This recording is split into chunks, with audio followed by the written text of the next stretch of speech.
Hello, everyone. So today we're going to be wrapping up chapter 2 by talking about the temperature dependence of chemical reactions. So what we're doing today is really kind of coupling together what we've uh, learned last time about the enthalpies of reaction and adding in what we've learned previously about how enthalpies are both temperature and pressure dependent. And this is really important because it turns out that most chemical reactions we care about don't tend to occur at standard temperature or pressure. And so our way of adjusting for this is essentially going to be trying to correct for the enthalpies of both the products and the reactants independently, and then essentially adding them into our classic enthalpy of reaction equation, where say I have a new set of temperature conditions. I can go ahead and adjust the enthalpy uh, of my products and my reactants for this new temperature independently. We can do something very similar for pressures, but it turns out for an ideal gas, well, I don't need to because my Joule-Thomson coefficient is 0. And then if I am going to adjust my enthalpies for pressure, I will need a Joule-Thomson coefficient to essentially complete the process. However, let's go ahead and focus on the easier case of temperatures. So let's say I want to try and adjust my new enthalpy of reaction to a temperature 2, and I already know it at, say, temperature 1. Well, we can do this by adjusting my product and reactant enthalpy independently, because I know that my product's enthalpy is going to change based on temperature by the heat capacity. Now, again, we're assuming relatively small temperature differences where I'm able to use just the simple linear heat capacity and I don't have to use the full Shamati equation. Though watch out, occasionally you will need to make use of a linear expanded version of the heat capacity for large temperature differences. And so we can go ahead and do this for both our products and our reactants independently. And then we can go ahead and play a little bit shuffle with terms.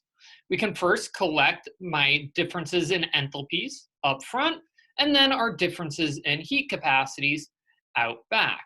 Where again, what we're going to see is its enthalpy of products minus reactants and heat capacities of products minus reactants, where it can then factor out my change in temperature.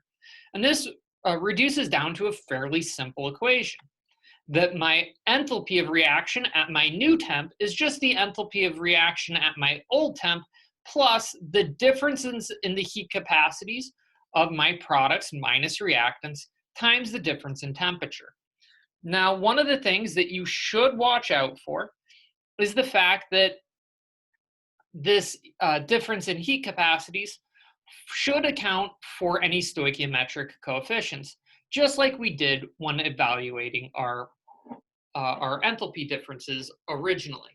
Now, this equation is essentially called Kirchhoff's law, and it's worth noting that it tends to hold best at relatively minor temperature differences of less than 100 degrees. As soon as the temperature differences start becoming greater than 100 degrees, then the non-linearity in our heat capacities really start kicking in. And so you'll need to essentially take the differences of more of a Shamati or expanded version of our heat capacities. But instead, this is often done using modern tables or sets of literature values. However, it is worth noting that typically we tend to see the heat capacities, the enthalpies of each individual species being a little bit more sensitive to temperature differences than 100 degrees. And one of the reasons why is for most chemical reactions, the heat capacities of the products and the reactants are relatively similar. And so a lot of the difference ends up canceling out.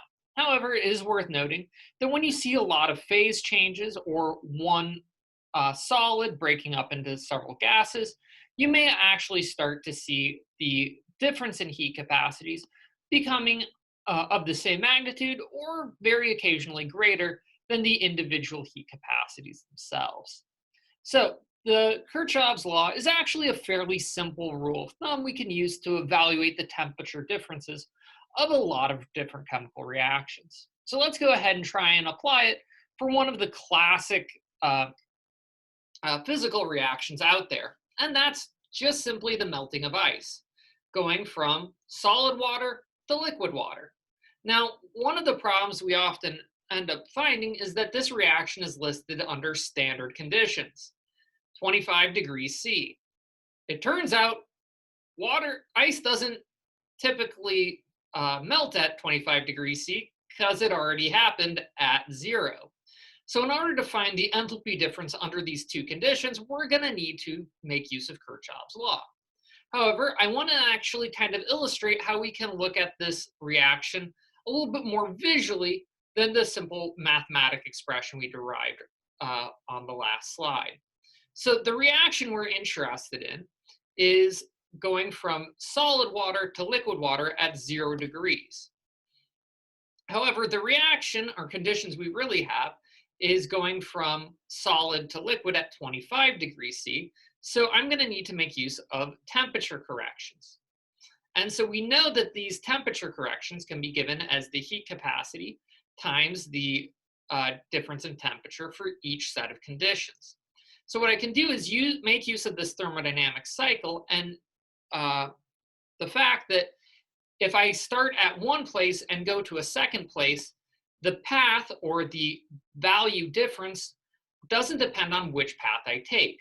So it turns out that the enthalpy of reaction at 0 is going to be the same thing as taking the negative of this path, because I'm essentially taking this heat capacity times the difference in temperature and going backwards, plus my enthalpy of reaction, plus my heating of the liquid, or in this case, the cooling.